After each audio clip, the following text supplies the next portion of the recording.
Hello all, good afternoon. I'm Fabio Rosa, the CEO and co-founder of TagoIO. I'm here today with David Hall, and we're gonna work today a little bit, talk about smart buildings. We have a nice agenda for today. We are gonna be talking a little bit about the TagoIO concepts, just very briefly to understand how TagoIO put things together and make available certain tools for you. And of course, we're going to focus most of our time, talk about the cases in the ecosystem of the smart buildings industry. And then we are going to have a very interesting part that David is going to lead us and present some demos and real use cases. We are going to have this presentation with the chat open, so you can make questions at any time, and we are going to be very happy to answer them at the end of this call. We expect to be here around 30 minutes in terms of a presentation, then we're going to leave about 15 minutes for questions. Okay, so without further ado, let's start. So very briefly about Tago, we are an American company located here in Raleigh, North Carolina, and we focus on delivering the cloud platform that transforms the way business creates value from the connected product.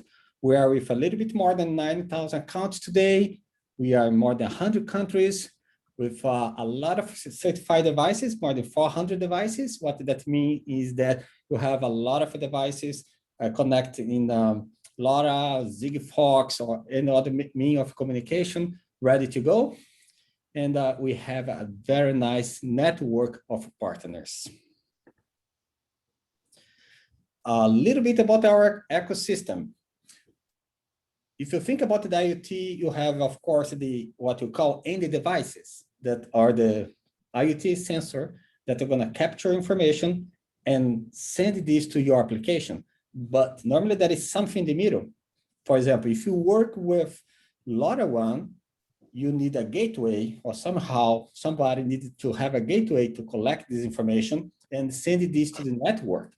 We at Tago, we already work with several LoRa network server and others like Sigfox or other telecom companies to integrate their protocol to our system so that make it easier for developers to get this data and process.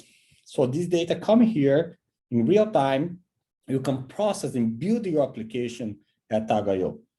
You can even combine data from different kind of networks or different kind of sensors. So you don't need to have just one protocol in your application. Also, you can integrate the system, the application, into your enterprise system or additional web services. For example, you can get the weather information, you can communicate this and get price of some information available in other websites, or maybe integrate for CRM or ERP system inside of your own enterprise. TagoIO is the platform that you call that's done for the developers to build application. And then I'm gonna show you here in a couple of minutes, we have the model that we call Run, Tago Run. That is the one that you use to get your application and build it and deploy to your end users.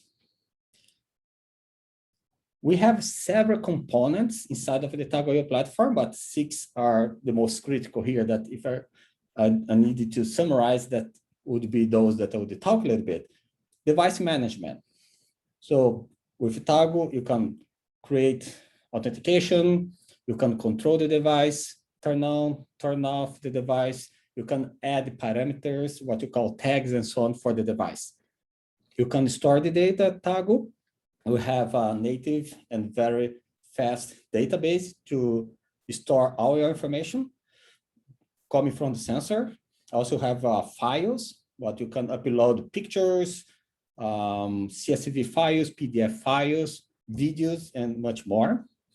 If you want to keep this data on Tago, great. If you want to download to your local server or to another server, is also possible. You can stream this data. Then we have the analysis. That's the area that you can create smart scripts. These scripts can generate reports, alert notification, get information from other system, post information to other system. Then you have, of course, the dashboards. For dashboards, as you see here, you can use for browsers, but also for the mobile app. We offer mobile app at no cost. Then you can do something more than the IoT. You can start to manage users and the access. It's not only users that are collaborating with you, but also those users that is your customers that are going to use your application, what you call the end users. So you have full control over that. And then also you have the white label, that is the part inside of the Tagolo, because you can customize it with your brand, URL, and so on. I'm going to show you 1 minute. So basically, there are 2 steps here. First, use the Tago, going to the admin.tago.io. You can create a free account, and you're going to get most of the features available at free account forever. You can connect up to 5 devices, 5 dashboards, and so on. Then you can add the devices, store date, create analysis, create notifications, and you can integrate with other system. And then when you build your, let's say, dashboard, your notifications, your application, you can even free version, we're able to deploy this to your customers, okay? If you want, you can customize the domain completely so that your users will not go to TagoIO, they go to your portal. You can customize the emails, change the sign-up page, like here, for example, you can put your logo on top, the fields that they need to sign up, the background, image, favicon, links, and so on. And everything that you do for the browser also going to reflect on the mobile app.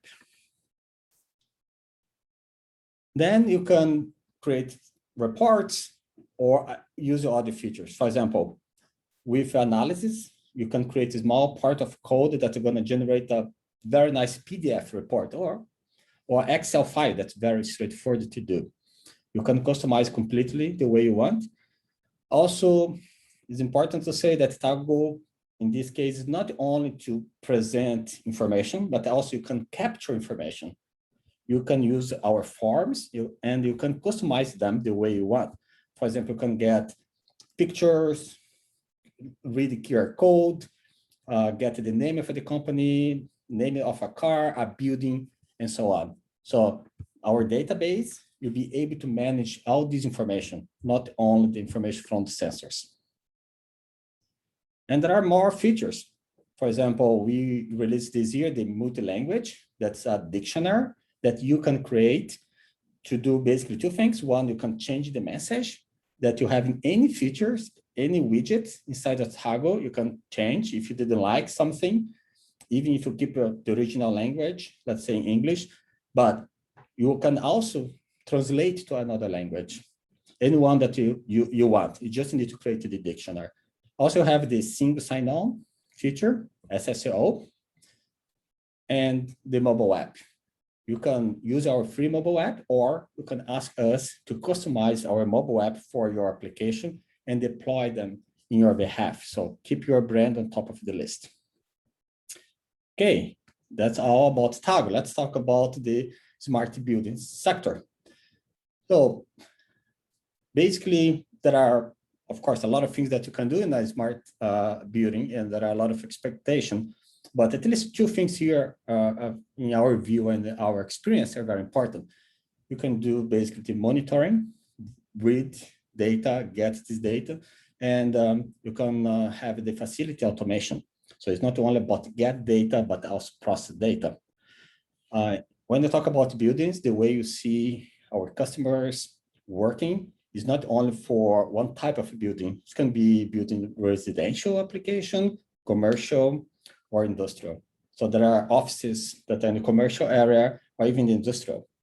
So one of those that are very typical are related to HVAC. So you have customers work with that using not only the new technologies like LoRa, Sigfox, but also even the Wi-Fi with Tago, so they can control consumption, understand how much their products are using, and try to anticipate problems.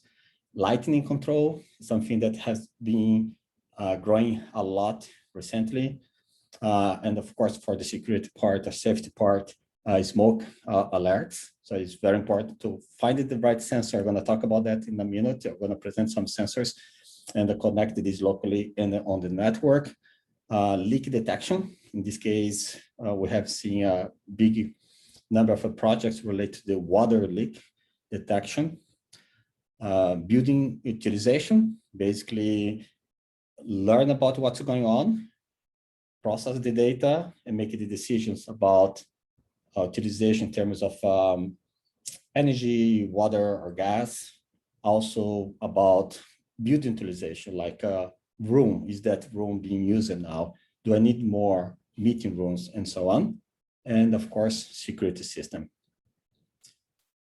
I like this very simple diagram here because it's just to show a little bit about things that you can do and remind us that, again, it's not only about get the IoT sensor information and show up in a dashboard, that's something already, but also about do something else. For example, make integration with a Zendesk system or Jira system that you're gonna create a ticket if there is a problem and send the personnel there and follow up from there. With Tago, you can create this, but normally the way it's done is really we process the data and we send that data to make the right decision to a ticket system, just as one example. A little bit about the sensors. We have a lot of sensors, but if you get some that we believe that fit very well in the building sectors, we'll do list some of them here. It'd be for the panic button. We have seen that most of those that come in today are really based on LoRa. That doesn't mean that it's the only one, but we have seen this growing a lot globally. Customers here in North America, Latin America, Asia, Europe, Africa. Drip sensor for water leak, but also for low temperature detection, flow and volumes to understand and measure the consumption of water, bin level for dumpsters, water level for reservoir, indoor air quality. And for this one, there are a lot of sensors in this area to understand what's the quality of the air inside of a building.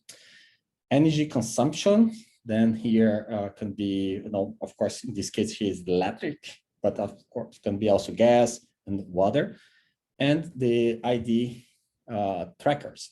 In this case, sometimes we have something that has a button for emergency, like this one, and the panic button that send information in real time. And we're going to talk about that today, by the way. That's be our main demo. So there are a lot of sensors available. And if you are building your own sensor or you have a company building a sensor for you, it's important to remind that you can connect to Tago. It's not only those that are already certified. You can certify your product with Tago, and very easy to do that. Before we go to the demo, let's talk a little bit about the leak detector. So we have some case here. Leak detection with Tago can be working with any kind of a sensor. And when the sensor detects the leak, it sends the location, and also our system can present the stats or the health stats of the sensor in terms of battery, signal, and so on. You can have an overview of the location if you put there in the map on the table, like here, having the history with the events. And you can have the alerts, of course, with the historical data for different views for the administrators, supervisors, and end users. One thing that you have seen as well coming a lot now is the submetering. So in the past, normally you had a building, so you had just 1 meter at the entrance, and then you had to estimate roughly what are the consumption for individual rooms inside. But now with the price of the sensors going down, with new technologies like the LoRa, it's possible to have a more precise, more granular, in-depth view of the consumption. So you don't need to do much estimation. You really can see the real data. And also you can get more information about some problems because you understand which one, how much they're consumed. Other thing that you can do, and we have seen basically, I think all the cases, is really to generate the invoice automatically, and our system can do that. If it's possible, I mean needed, it's also possible to charge the customer directly with a payment system.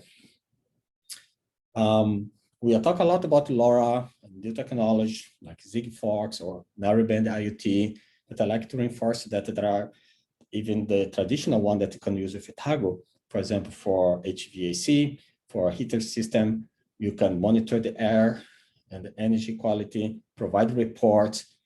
Then we have customers that are using this application, put everything together from the technician side, customer side, and the providers, and can use different technologies. One of them are the Wi-Fi. We have inside the Tago a way to provision the Wi-Fi setup model by the user. The other application I'd like to talk here today is about the panic button for alert system. David, you're gonna present here in 2 minutes. So before he starts, just gonna show you what's the principle behind. So when you see his presentation, that's what he's gonna be referring to. So we have a system, let's say in a hotel, then you have a button there, in this case using LoRaWAN technology.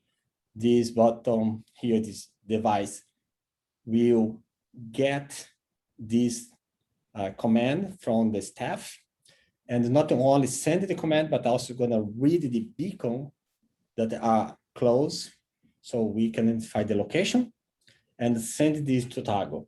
On Tago, of course, you're gonna register this event, you're gonna show on the map or on the building and take the action. One action is go back and, for example, trigger a siren inside of the building. So that's one example. So when you see this presentation in 2 minutes, that's what the diagram looks like. If you want to see more cases, take a look on our website, TagoIO/buildings. We have several cases there and with several references. So now let's go to the demo so you can take a look about how this is implemented in real life. David? Yes, thank you, Fabio. Let me share my screen here. Hello, everybody. Thank you for joining the webinar. As Fabio mentioned, I'm going to go ahead and demo the TagoIO panic button solution. A couple of things to just start out with is that here, obviously, I'm on the sign-in page, but this is Tago Run, but you also have a sign-up option.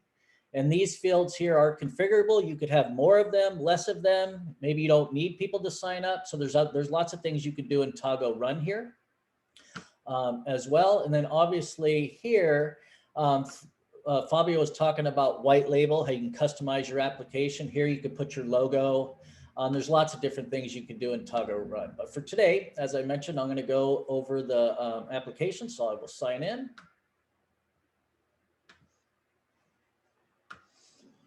So you can see already that there's a panic button triggered an alert here. So Mary Doe's panic button went off, and it easily tells you, which is extremely convenient, right off the bat, without you even going into the organization and the things that I'm going to show you here momentarily. You can see that it's on the first floor of room 3D. So you could take immediate action there. You can mark as red as well, and then it'll disappear. And then here, I'm in the admin portion of the system in the organization list. A couple things to note here. You could have obviously as many organizations as you would like. Here, I just have 2 for the purpose of this demo. But here you could easily create an organization. There's a couple ways you could do this. You could type in the address yourself, or I love this option. You could just drag and drop if you know exactly where you are. Another cool option is you have different selectors for your map. And then you would just name it and create your organization. There's also quick help tips throughout the application. It'll just give you some guidance on things that you can do. And then you could search your organizations. When I click that, you can easily see that, that the name pops up and the address. You can search by one or the other. It doesn't have to be all. So that's kind of cool. And then you could obviously, you could edit an organization and you could delete an organization. Myself as an admin, this particular application has 3 different permission levels. There's an admin, we'll go over that, but as this one, I am the admin, so I could see everything here. Let me go into the organization. And from here, you can also note that you could see all your notifications right here. You could search for them, you can mark them as read, you can delete the notification and so on. So that's pretty cool. And then you could also show all notifications and filter this. Here you have a quick drop down for where you want to navigate to. So if I had 5 or 10 or however many organizations, I could just quick and easy navigate there. Also here, so for the panic button itself, you can easily add it here. This is one feature I love, by the way, and customers I talk to really like it, where they can just scan the QR code. Here you could just enter your building. Here I have 2 predefined, but you could just name your building and enter your building and then create, and then it will show up in the list. And then what person is this paired to? There's a couple different things here.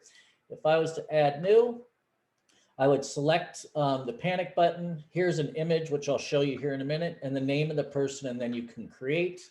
And of course, you have the ability to delete. And then this particular case, I did use an image, and you can see the image of that particular person. If you so choose to use that, it's definitely not a requirement. It's optional for you. Let's go into the first building here. And this, what you're going to see is I have several different floor maps, layouts in this particular environment. But a couple things to point out very quickly. I could easily see Mary here. I could pull it up, and this is configurable, by the way. As I said, you don't have to have a picture or things like that. But in here, you could easily go straight to the alert. I'm not going to do that yet, but I'll show you exactly where it goes. And in this case, I also have my floors. So I have 8 different floors here. Very cool. Here I'm on the first floor. And then I could also reset the person's status. And if I was to do that, I would just select, I could type it in, or I could select that, and then it's going to reset their status. In this particular case, I've already set it up to where Mary and John are already pressed their panic buttons, and it shows exactly where they're at. Another cool feature is down here, we have the activity history. By the way, all this is configurable. When you're looking at these different panes within the application, like activity history, you could name these whatever you want. That's one thing that's lovely about Tago, is it's so configurable. You could change the names up here in the tabs. Whatever suits what you're trying to do, you could probably do with Tago, I'm pretty sure. But here you can easily see where the alerts are. You can export the alerts if you need to save them to XLS or CVS. This particular, so Mary has an alert, but I'm going to show you the floor and beacon setup on how you would do this. So in this particular case, I have 2 beacons on this floor. I can easily edit this, and I can edit the beacons, and I can move them if I wish to whatever location I want.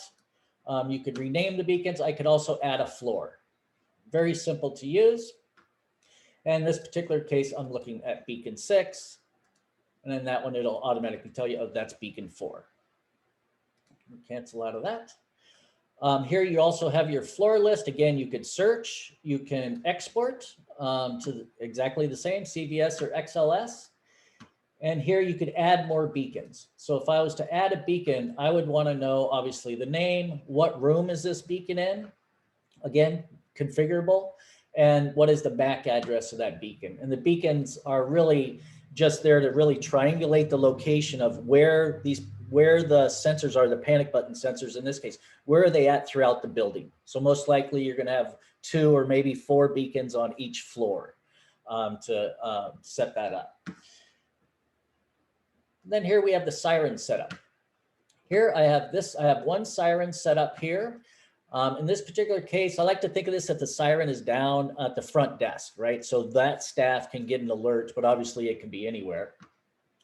I can edit or delete the siren. I can also look at the status, but for the sake of this, I can just add a new siren. And again, there's that cool thing, scan QR code, which I love, and just easily add it within seconds. Another good tool tip, just to give you a little bit of direction on what this is and what may need to be done soon. Like, you can't create a siren, you need a building first. So there's quick tool tip. So if you were to run into a problem here, it's like, oh, well, I can't create it. You just click on the tool tip and it'll explain very explicitly why you cannot. You could search for your sirens as well, or you can export your sirens. Let me just go over to organization real quick. I think I did mention about, adding the paired person. But here, see, it navigated back to the Hilton, which I set it up that way. So you could set it up to wherever you want it to default to under the organization. In that particular case, I chose Hilton, but I'm using Tago here.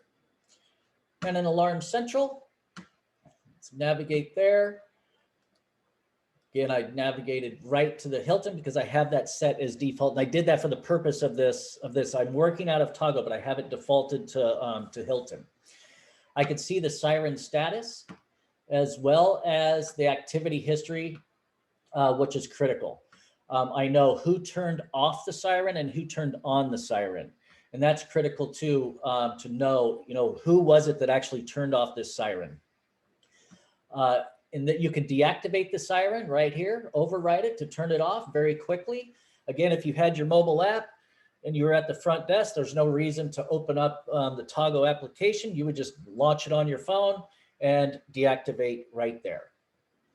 And again, you can search it and you can export very easily. Also, there's a cool help. And again, this, I can't say it enough. It's highly configurable. You can have 10 tabs in here or just one. And you can put whatever you want. So this could be directions for your staff of what you need to do in case of an emergency. It's just not deactivating the siren. You probably have an emergency protocol that needs to be followed. That can go here, and you could rename this to Company X Emergency Protocol. So that's cool there. Again, quick navigation. If I had more sirens and things like that, but I do have a few buildings, and you could navigate very quickly here. For the users, they're easy to set up. I'm going to go, you see right here. So I have a front desk and an admin at Hilton. The permissions are a little different of what they're allowed to do and see. And again, that's very configurable. You could open it wide open to everybody, or you could kind of pare down, like maybe I only want the front desk person to be able to deactivate a siren and view the floors and things like that. But I don't want them to, add people. They probably would, but maybe not add an organization or add a building, because that's most likely going to be pre-configured by the super user. In this particular case, again, we have the edit feature where you can easily edit. And then we have invite user. In this case here, it's very simple, but we have user types like I was mentioning before. Here we have a key user, and again, configurable. You can name these whatever you want. Administrator, key user, end user. End user would probably be an employee in my building, or maybe somebody that's staying at my hotel or something like that. I would make an end user to where they would only be able to view certain things, but obviously they have their panic button. Everybody is going to know about it that is signed up in this application, particularly the administrators and so on and so forth. So you can easily invite, and then you just associate it with your buildings that you had predefined. Very simple to do. And again, search and export, which is always there for us. And then again, a tooltip, like list of organization users. You must create a building before you can invite a new user. So again, quick little help tips. And the notification setup.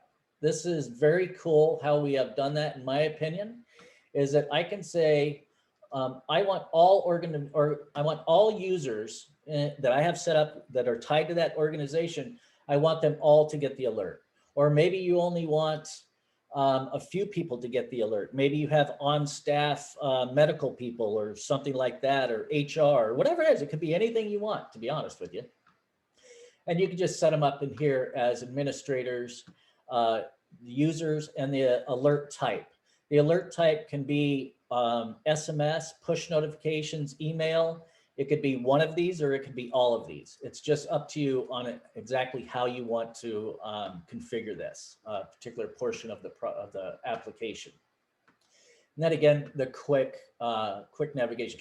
By the way, I was mentioning how configurable this is. It's really granular, to be honest with you. You could change the icons to whatever you want. There's lots of different things you can do here to configure it pretty much to look and feel any way you want, the colors, however you want it. And obviously right here we have it runs on TagoIO. That would be gone with white label. And actually, if you were to even send emails out through Tago Run, if you were to have this set up that way, like the welcome email when somebody signs up, that will all not be from Tago. It'll be from your organization on how you configure that. And then with that, I think I'm at time for this particular portion of it. One thing I would like to show real quickly when I was speaking of runs, so for you folks that aren't familiar with Tago is, and I won't spend a lot of time on this, but you can really configure it. Obviously you can see that I've configured this, but there's a couple of cool things just real quick I want to show you. Obviously you can put in your logo, your subtitle, and your browser favicon. But for your domain, you can easily change your domain. Obviously it's going to say run.tago.io till you change that. And then here, this is where you could change your colors and so on and so forth. And your sign up page that I mentioned at the top of my demonstration. You could change all that. And obviously we have mobile features, and this is the multi-language, which we're very proud of, that you can set up any way you want within your platform. Now with that, I think, Fabio, I think maybe it's Q&A, time for Q&A. Oh yeah, sure.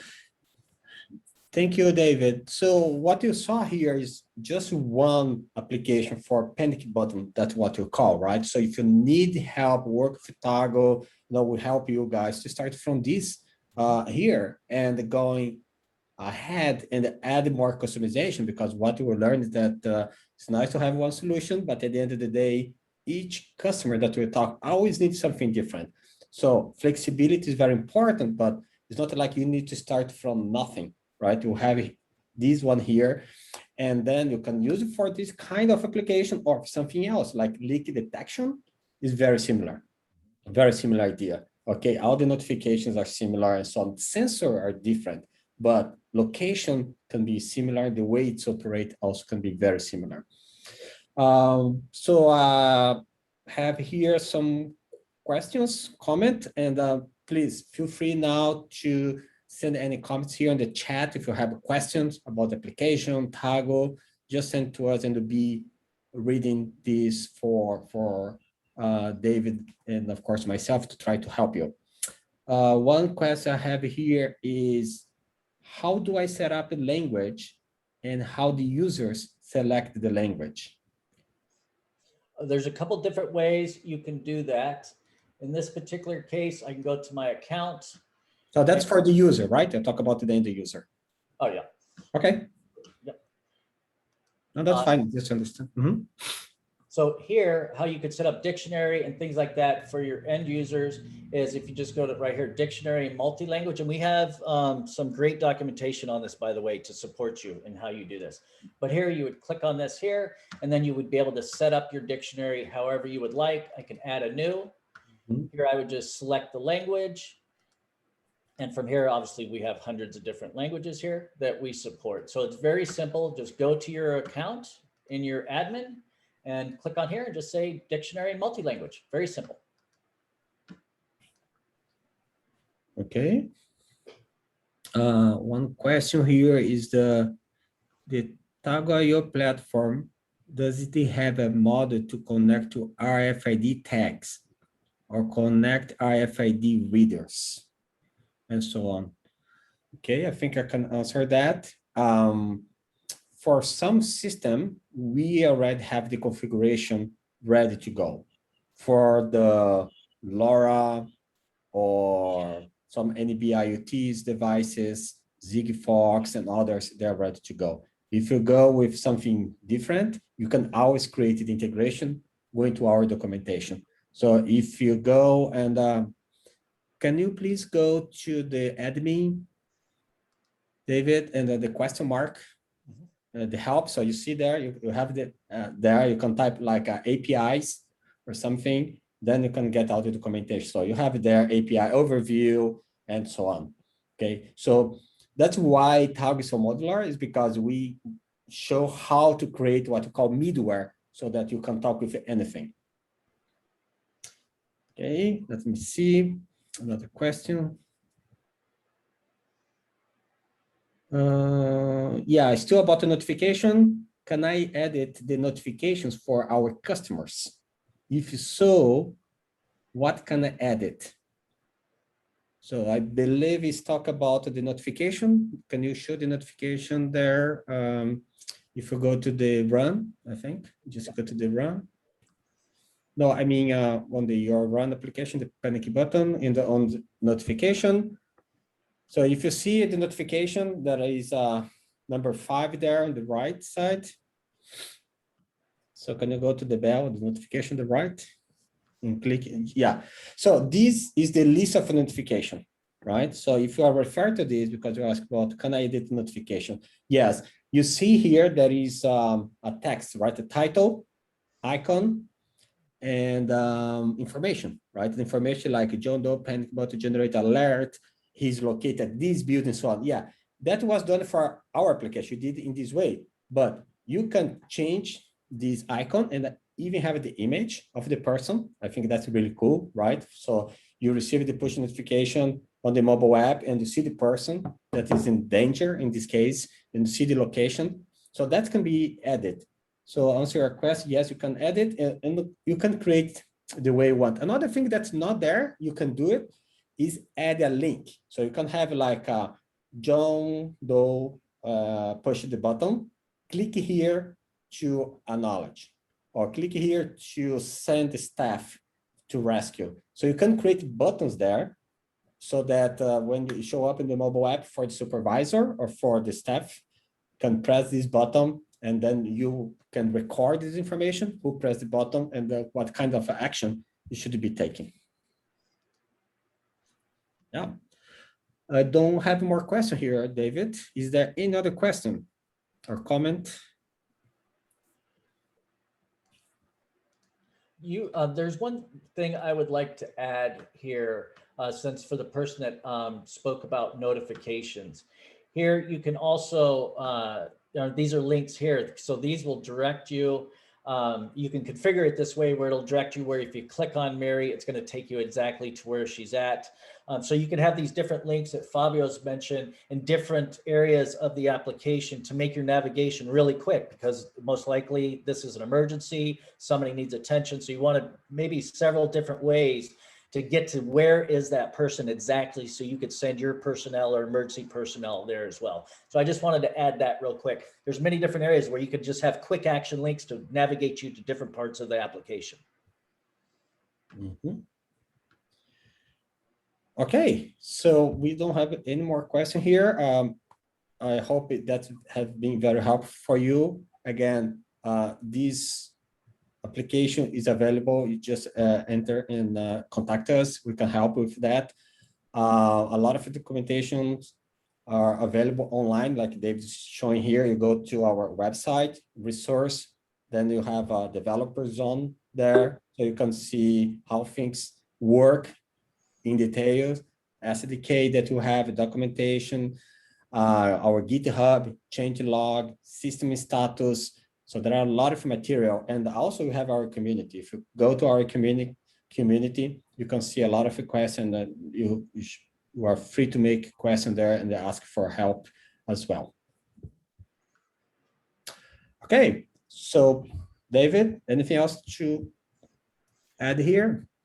I would just like to reiterate on the community, we have people monitoring this, but I get asked questions quite often. Hey, can Tago do this? Can Tago do that? And just a quick, simple search, you'd be surprised how much information we have here. It's really a lot of information. And not only can you just talk with, not only are our developers and the Tago support staff monitoring this, but I see customers interacting with each other that are interested in the same thing. So it's really a collaboration tool that works very well. So I highly recommend taken advantage of the community for anything that you need as far as questions on how the application works or how things get connected and things like that. So I always like to talk about the search. So I thought I'd throw that in there, Fabio, because it's just so well done.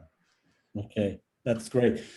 Okay, thank you, David. Thank you, everyone. Thank you very much again for attending this webinar. We will continue with the series of a webinar. We're going to have it next month. You just need to go and visit our TagoIO/events where we post all next events. Thank you and have a great day.